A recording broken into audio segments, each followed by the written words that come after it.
Les révélations de la chair ne transforment pas quelqu'un. Les révélations de la chair ne transforment pas, ne changent pas. Ça veut dire quoi? Tu peux lire ta Bible, tu peux faire du par-cœurisme, retenir, mais il n'y aura pas de transformation. Il n'y aura pas de changement. Il n'y aura pas de révélation profonde. Quand tu lis la Bible et que tu n'as pas de réma, rien ne descend au niveau du cœur. Ça s'arrête au niveau de la tête. C'est pour ça que quand tu retiens un verset biblique, tu fais l'effort de le retenir. Mais encore, il faut-il que le Saint-Esprit vienne en toi et ramène ce qui était dans la tête, le ramener jusqu'au cœur, afin que ça devienne esprit et vie au-dedans de toi. Nous ne négligeons pas la parole logos, parce que avant de devenir réma, elle commence par logos. Parce que la Bible nous dit dans Romains 10, verset 17, que ainsi la foi vient de ce qu'on entend. Donc ce qu'on entend là, ce qu'on entend c'est le logos, et ce qu'on entend vient de la parole de Dieu. La parole c'est le réma. C'est-à-dire dans ce verset, il y a les deux côtés.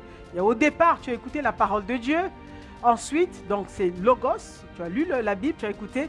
Ensuite, ce qu'on entend vient de la parole de Dieu, c'est-à-dire que le Saint-Esprit ramène cela à ton esprit, ça devient esprit et vie. Là, on passe au niveau du réma. Donc, au départ, Dieu ne fabrique pas une parole, Dieu n'invente pas, il prend ce que tu as déjà avalé pour ramener.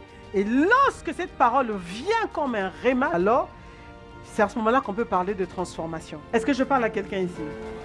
Amen. Si tu es avec moi, tu dis Amen.